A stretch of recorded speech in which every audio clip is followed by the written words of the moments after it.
자, 우리 로마서 12장 19절에서 20절 말씀 한번 제가 대표로 봉독해 올리도록 하겠습니다. 로마서 12장 19절에서 20절 말씀입니다.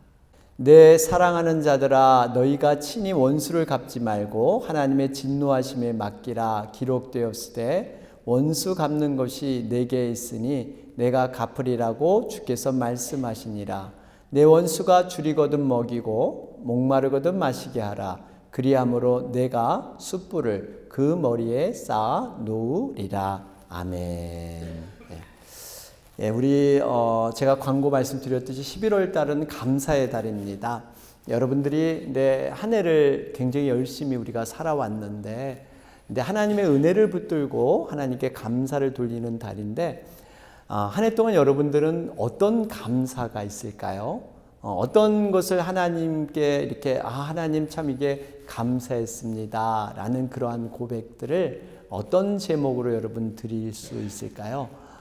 예전에 이 성경 주석가로 유명한 매튜 헨리라는 목사님이 계셨습니다. 그분이 이런 감사를 드렸어요. 어느 날 생각지도 않게 갑작스럽게 강도를 맞았다고 합니다.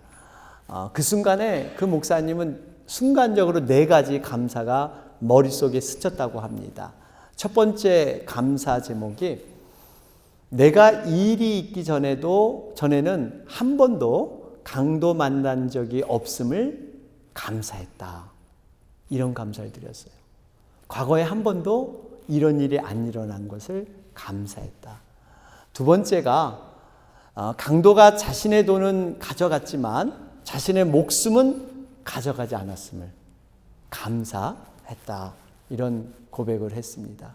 세 번째 감사는 강도가 내 지갑 전부를 가져갔지만 그것이 그렇게 많지 않은 돈의 액수였기 때문에 내가 감사했다. 그렇게 고백을 합니다.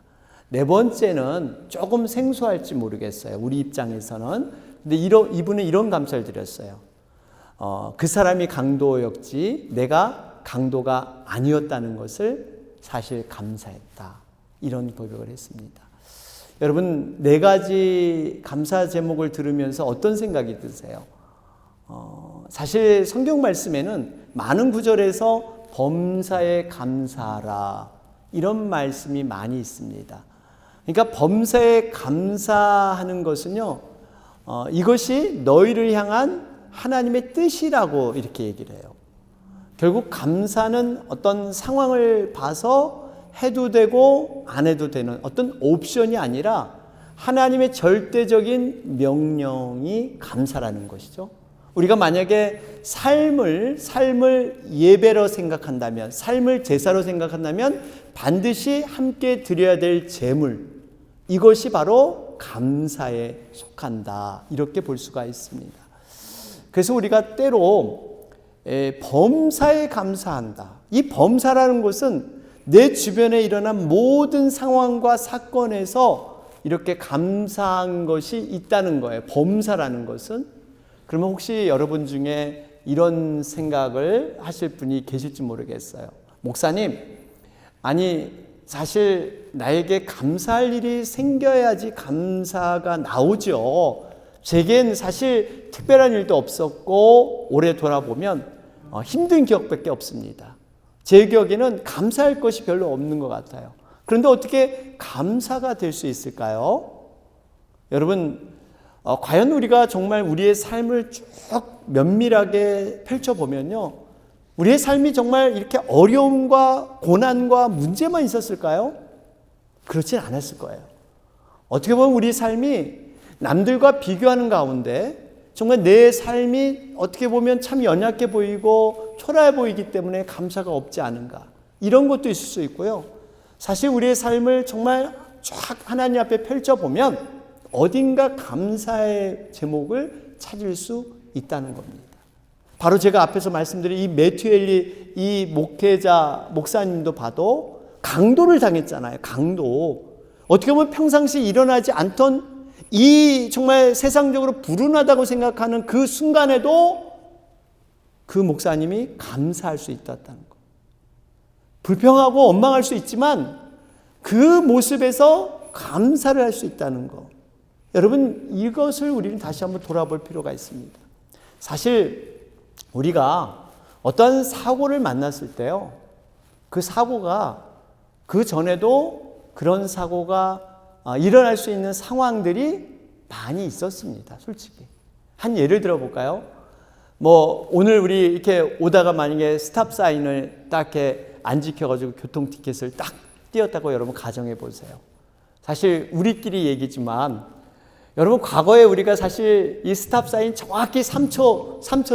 1000, 2000, 3000, 이렇게 그 시험 볼 때 이거 하라 그러잖아요. 그렇게 시간을 끌어서 이게 1초, 2초가 아니라 1000, 이 시간을 정확히 가지라는 얘기예요. 그렇게 하고 출발하라 그러는데, 여러분, 우리 이렇게 안 한 적 솔직히 있잖아요. 그러다가 한번 딱 걸리면 세상에서 억울한 사람 나만큼 없어. 내가 제일 억울해. 어떻게 정말 이렇게 세상 말로 뭐 없어가지고 오늘 이거 걸렸다. 여러분, 근데 가만 돌아보면 사실 전에도 많이 걸릴 수 있는 상황이 있었어요. 근데 아무 일 없었는데, 그건 모르고 그냥 걸린 거에 대해서 우리가 어떠한 사건과 상황을 만났을 때 무엇을 바라보고 어떻게 받아들이냐에 따라서 감사와 불평이 나눠질 수 있다는 겁니다. 제가 말씀드린 요지는 똑같은 상황과 사건을 경험하더라도 어떤 분들은 이 어둠의 생각들이 자신의 마음 전체를 가려버립니다. 불평과 원망과 절망이 쫙 머리에 갇혀 있고요. 어떤 분은 그러한 어려움 속에서도 밝고 긍정적인 믿음의 생각으로 모든 사람들을 참 기쁘게 하는 이런 모습을 볼 수가 있습니다. 여러분, 이 차이가 어디서 나옵니까? 이 차이가 바로 믿음에서 나오는 줄로 믿습니다. 왜 그러냐면 하나님이 늘 나와 함께 계시고 동행하시고 그분이 세상 끝날까지 함께 하시는데, 하나님의 자녀된 우리에게 가장 좋은 것, 가장 선한 것 준다는 걸 믿는 거예요. 그래서 당장 눈으로 볼 때는 이것이 고난이고 어려움 같지만 하나님은 이 고난과 어려움도 합력하여 선을 이루시는 하나님으로 바꾸실 것이기 때문에 그 속에서도 감사를 고백할 수 있는 거예요. 여러분, 이게 믿음 아니겠어요? 믿음의 능력입니다. 우리가 사실 우리 마음 가운데 때로는 어려움과 영혼과 육신에 뭔가 문제가 생겼다 그러면요, 우리가 다른 어떠한 그 방법이 없습니다. 하나님께로 달려가야 될 줄로 믿습니다. 왜 그럴까요? 하나님은 우리를 만드신 분이기 때문에 우리의 모든 상황을 너무나 잘 아세요. 그것을 풀 수 있는 솔루션을 갖고 있는 그 키가 하나님 앞에 여러분 있는 줄로 믿습니다. 그래서 모든 것보다 하나님 앞에 먼저 우리가 다가가는 게 참 중요합니다. 여러분, 성경은 우리 자신에 대해서 참 잘 표현하고 있는데 그 중에 하나가 마음이란 거예요. 마음. 이 마음을 어떻게 이렇게 잘 성경은 표현하는지 모르겠어요. 이걸 뭐로 표현해요? 밭으로 표현해요. 밭. 마음을 밭으로 이렇게 표현하는데, 여러분, 사실 밭은 그냥 두지 않죠. 거기에 뭘 뿌려요? 씨앗을 뿌립니다. 씨앗을. 여러분, 알곡과 좋은 열매가 나길 원하는 씨앗을 뿌리는데 그 밭에 알곡만 있습니까? 내가 뿌리지 않은 가라지와 잡초, 이런 것들이 어디서 날아왔는지 그 밭에 생기게 됩니다. 여러분, 결국 우리 마음밭은 내가 좋은 것 심는다고 심었는데 자신도 모르게 이런 가라지와 잡초 같은 것들이 우리 마음밭에 어느새 들어와 있어요. 여러분, 결국 기쁨과 사랑과 희망과 즐거움, 이런 긍정적인 씨앗이 있는가 하면 미움과 절망과 좌절과 두려움, 이런 부정적인 씨앗도 함께 밭에서 자라난다는 겁니다. 자, 그러면 이러한 씨앗들에게 어디에다 물을 주느냐? 그건 내 책임과 내 의지에 달려있다는 거예요. 긍정적인 씨앗에 물을 주느냐, 부정적인 씨앗에 물을 주느냐에 따라서 마음의 밭의 형태가 달라지는 거예요. 여러분, 우리가 밭에는 두 종류의 이러한 씨앗이 있다. 정말 긍정적인 씨앗, 부정적인 씨앗. 이런 것이 있는데 이걸 자꾸 가꿔줘야 돼요. 마음을 가꾸지 않으면요, 이게 세상적으로 자꾸 어두운 밭으로 바뀌어버려요. 목회자인 저도 별 수 없습니다. 저도 때로는 이렇게 마음 가는 대로, 그냥 눈에 보이는 대로, 생각 드는 대로 스쳐가는 이런 생각을 하게 되면요, 이 부정의 영이 이 머리를 확 싸매게 돼요. 이거를 말씀과 기도로 떨쳐버리고 마음밭을 자꾸 갈아주고 다듬지 않으면 그냥 부정의 영, 어둠의 영으로 완전히 그렇게 잡혀버려요. 누구나 동일합니다. 여러분, 우리가 11월 달은 감사의 달이기 때문에 한번 이걸 해보자는 거예요. 우리 마음방을 청소하는 거예요. 우리 마음의 밭을 다시 한번 가꿔보는 거예요. 그리고 성령의 불을 우리 마음방에 두는 겁니다. 그래야 범사의 감사함으로 할 수 있는 이런 준비가 마음방이, 이 밭이 가꿔져야 이것을 우리는 해낼 수 있어요. 마음에 묶임이 있으면 그 묶임을 풀어야 됩니다.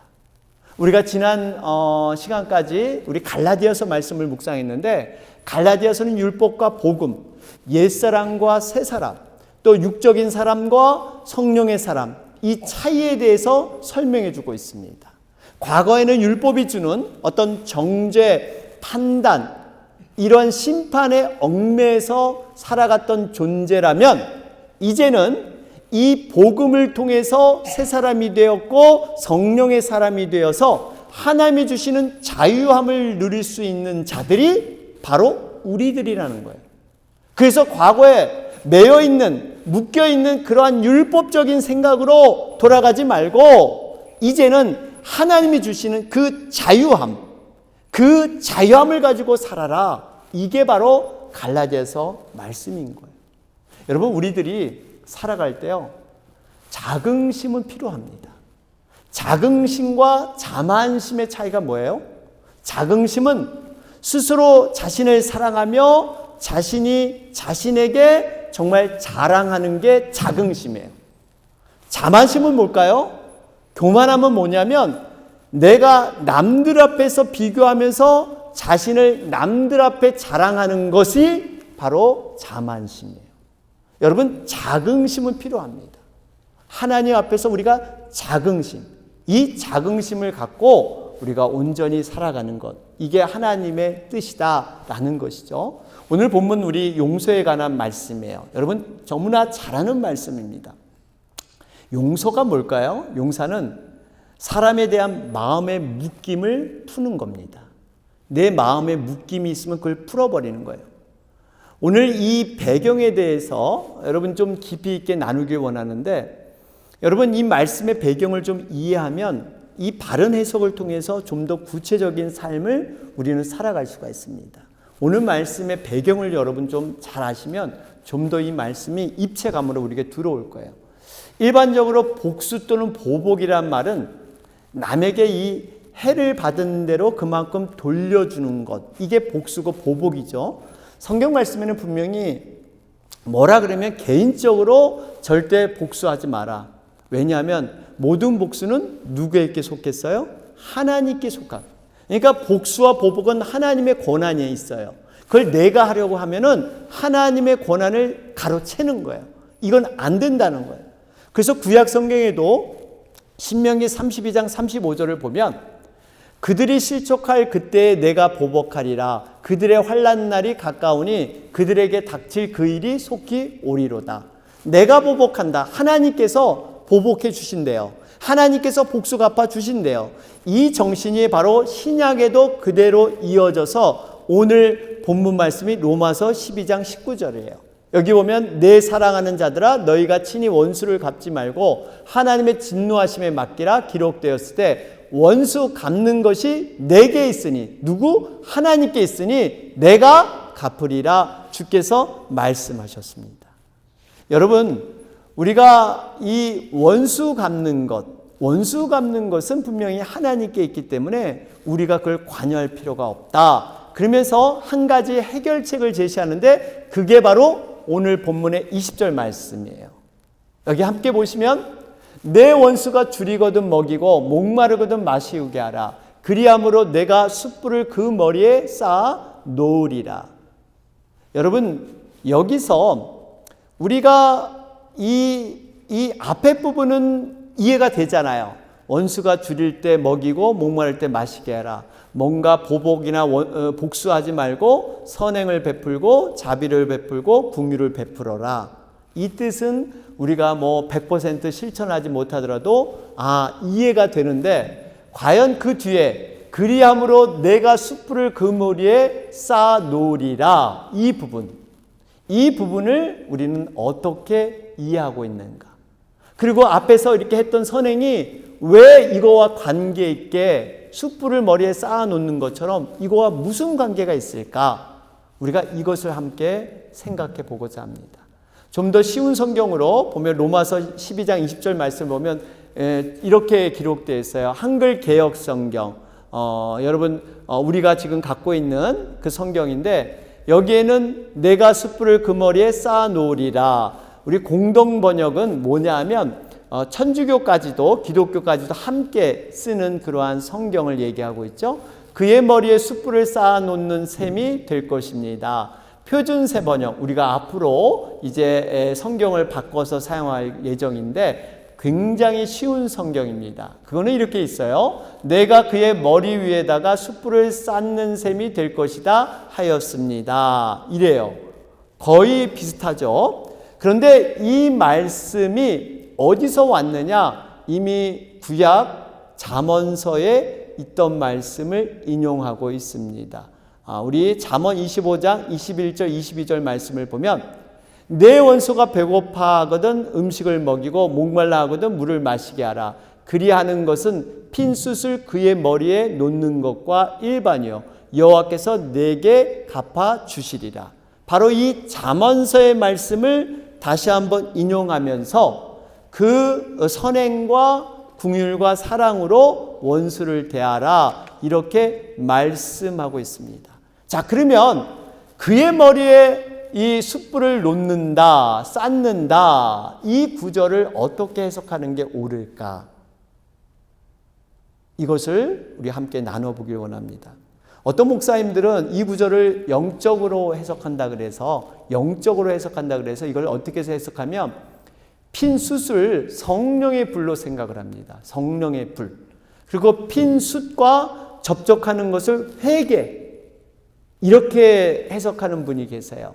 나름대로 그리고 인용하는 성경 구절이 있죠. 바로 이사야 6장 6절에서 7절 말씀이에요. 그 근거를 이 말씀에서 찾고 있습니다. 여기 보면 그때 그 스랍 중에 하나가 부젓가락으로 제단에서 잡은 바 핀 숯을 손에 가지고 내게로 날아와서 그것을 내 입술에 대며 이르되, 보라, 이것이 내 입에 닿았으니 내 악이 제하여졌고 내 죄가 사하여졌느니라 하더라. 바로 이사야 선지자가 하나님 앞에 부름받을 때 자신의 죄악을 핀 숯, 입술을 갖다가 완전히 지지고 그렇게 회개하고 그 다음에 사명자로 서지 않습니까? 그래서 이것을 핀 숯을 성령의 불로 모든 죄 회개끔 했던 그러한 뜻이다, 이렇게 해석하는 분이 계십니다. 그리고 다른 목사님은 이렇게 해석하기도 해요. 핀 숯을 머리 위에 올리면 여러분 어떻게 될까요? 뜨겁죠. 얼굴이 뜨거워지면서 화끈거리니까 부끄럽게 만든다. 이렇게 상대방이 선행을 하니까 얼굴이 화끈해지면서 부끄럽게 만들기 위해서 머리 위에다가 숯불을 얹어놓으면 스스로 부끄럽게 해가지고 자기가 정말 이렇게 원수의 마음을 갖고 있었는데 상대방은 아니구나, 이렇게 만든다, 이렇게 해석하기도 합니다. 자, 여러분, 요거 부분을 그냥 말로만 할 게 아니라 분명한 성경적인 해석을 우리가 함께 살펴보기 원합니다. 여러분, 한번 잘 들어보세요. 머리 위에 숯불을 쌓는다는 것은 사람의 맨 머리 위에 숯불을 올리는 것이 아니라는 거예요. 그러니까 만약에 맨 머리에, 여기 맨 머리 위에다가 숯불을 올려놓는다? 그러면 어떻게 될까요? 죽어요. 경험해 보셨어요? 머리가 다 타든지 머리가 다 타든지 그리고 올려놓는다, 쌓는다 그러잖아요. 근데 머리가 대부분 어떤 모양이에요? 둥그렇잖아요. 거기에 쌓아도 몇 개를 쌓을까요? 숯불을. 머리가 납작하지 않기 때문에 쌓아도 많이 쌓지 못합니다. 그러니까 분명히 맨머리에 숯불을 올려놓고 쌓는 게 아니라 뭔가 머리 위에 다른 게 올라가서 그 위에 쌓는 걸 얘기해요. 그게 뭐냐면 바로 화덕입니다. 화덕. 화덕을 이고 온 사람에게 그 머리에 숯불을 올려놓고 쌓아준다, 이런 의미예요. 그러면 이것을 어떻게 알 수 있느냐? 성경은 성경으로 봐야 돼요. 성경의 근거가 무엇이냐? 바로 호세아 7장 6절에서 7절 말씀을 보면 그 당시 삶의 배경을 볼 수가 있습니다. 그 당시는 저녁에 화덕에 불을 아주 세게 해서 저녁을 먹고 또 추위가 있으니까 따뜻하게 한 다음에 그 불씨를 절대 꺼뜨리지 않고 아침에 쓸 수 있도록, 아침에 아침밥을 짓고 아침에 빵을 구울 수 있도록 그 불씨를 남겨놓는 것이 당시의 분명한 풍습이었어요. 이 불씨가 없으면 아침을 굶는 겁니다. 그 시대적인 배경을 지금 이렇게 세번역본, 우리가 쉬운 성경 호세아서는 이렇게 설명하고 있어요. 새 왕을 세우려는 자들의 마음은 빵 굽는 화덕처럼 달아오르고 그들은 음모를 품고 왕에게 접근한다. 밤새 그들의 열정을 부풀리고 있다가 아침에 맹렬하게 불꽃을 피워 올린다. 그들은 모든 빵 굽는 화덕처럼 뜨거워져서 그들의 통치자들을 죽인다. 이렇게 왕들이 하나하나 죽어가는데도 그 어느 누구도 나 주에게 호소하지 않는다. 지금 이 의미는 뭐냐면 그들의 악의 마음이 마치 밤에 남은 불씨의 화덕처럼 이렇게 아직까지 악의 마음이 있다가 아침에 확 피어올라서 아주 그 악의 마음이 더한다는 것을 이 화덕의 비유에서 지금 이렇게 호세아는 표현하고 있는 거예요. 그러니까 여러분들, 왜 화덕을 머리에 이고 이렇게 이웃을 찾아가야 되는가? 아침에 불씨가 하나도 남아있지 않기 때문에. 그래서 바로 그 화덕을 통해서 불씨를 얻으러 가는 거예요. 이 경험을 우리도 과거에 해봤잖아요. 뭡니까? 연탄불. 여러분 과거에 연탄불 피워봤잖아요.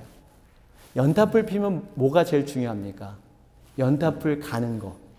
그 시간에 딱 두 장이 딱 이렇게 엉겨붙어서 딱 그 시간에 갈지 않으면 연탄불이 꺼져버려요. 그러면 어떻게 해요? 주여, 번개탄 나오면 안 돼요, 여기서. 번개탄. 맞아요. 번개탄 준비해서 번개탄을 피워서 살리면 돼요. 중간에 넣어서. 그런데 번개탄도 없어. 번개탄 없어요. 자, 그러면 가족들은 추워 냉방에 있고 뭔가 밥을 해 먹어야 되는데 연탄불을 써 아무것도 못 해 먹는데 그러면 어떻게 해야 돼요? 옆집을 찾아가야겠죠. 염치불구하고 찾아가서 혹시 연탄불 좀 꺼드릴 수 있냐? 불 붙인 거 좀 붙일 수 있느냐? 그런데 아이고 아무개 아줌마 미안해요. 우리도 지금 방금 갈아가지고 여러분 불이 있어야 빌려주잖아요. 방금 갈았는데 아유 어떡하나? 이게 뭐 불씨 줄 게 없네? 이 집 가도 그래 저 집 가도 그래. 그런데 마지막 내가 원수같이 여겼던 그 집을 갈까 말까 막 망설이고 있었어. 이거 애들은 배고프다 그러는데 춥다 그러는데 이거 어떻게 해야 되나? 저 집은 나의 원수 집으로 여기는데. 그런데 용기를 내서 갔습니다. 웬걸? 불씨를 주는데 화덕에 아주 한아름 불씨를 주는 거야. 그럴 때 이 사람이 어떻게 하겠어요? 마음이 녹아지면서 내가 내 스스로 원수로 생각했지 저분은 저런 사랑을 갖고 있구나. 그러면서 그 불씨를 통해서 스스로 그 부끄러움을 깨닫고 그것을 알게 하는 바로 이런 말씀. 여러분, 이게 바로 하나님께서 우리에게 용서를 통해서 관계를 새롭게 하는 그러한 하나님의 말씀입니다. 결론을 맺겠습니다. 여러분, 앞에서 말씀드렸지만 범사에 감사라는 것은 하나님의 뜻입니다. 여러분, 감사는 선택이에요. 우리가 어떤 생각의 길을 갖느냐에 따라서 우리가 감사할 수 있고요. 감사는 또 아울러 결단입니다. 결심이에요. 감사하기로 하는 자들, 그런 결심을 하면요, 하나님께 감사의 능력을 부어주십니다. 이 감사의 능력을 타면 이제 하나님이 작은 것에 감사하면 더 큰 감사를 주시는 놀라운 하나님의 능력을 경험하게 될 것입니다. 감사는 하나님의 일하심을 인정할 뿐만 아니라 하나님의 영광까지도 포함됐다고 말씀을 드렸어요. 완벽한 신앙 고백이 바로 이 감사에 들어있는 줄로 믿습니다. 이보다 더 하나님을 기쁘고 영광스럽게 할 것이 인간의 어떠한 말로서 행위로서 없어요. 감사는 그만큼 귀중한 거예요. 그래서 우리가 20일간 한번 이걸 해보자는 거예요. 그동안 우리가 주신 감사가 사실 많은데 내가 이렇게 저렇게 바쁘느라고 이 감사를 제대로 챙겨보지 못했던 거예요. 이 감사를 제대로 찾아보지 못했던 거예요. 여러분, 바라기는 매일 그 감사 제목을 올릴 때 반복적인, 맨날 오늘도 밥 주셔서 감사합니다. 또 그 다음 날도 밥 주셔서 감사합니다. 이런 감사하지 말고 새로운 감사를 한번 찾아보세요. 물론 반복되는 감사가 물론 있을 거예요. 그러나 새로운 감사를 자꾸 찾아보면 감사의 제목이 더 많아질 줄로 믿습니다. 그래서 우리가 11월 이 감사의 여행을 통해서 정말 하나님의 놀라운 감사가 함께함을 함께 공유하며 경험하는 여러분과 제가 되길 주님의 이름으로 축원합니다. 아멘.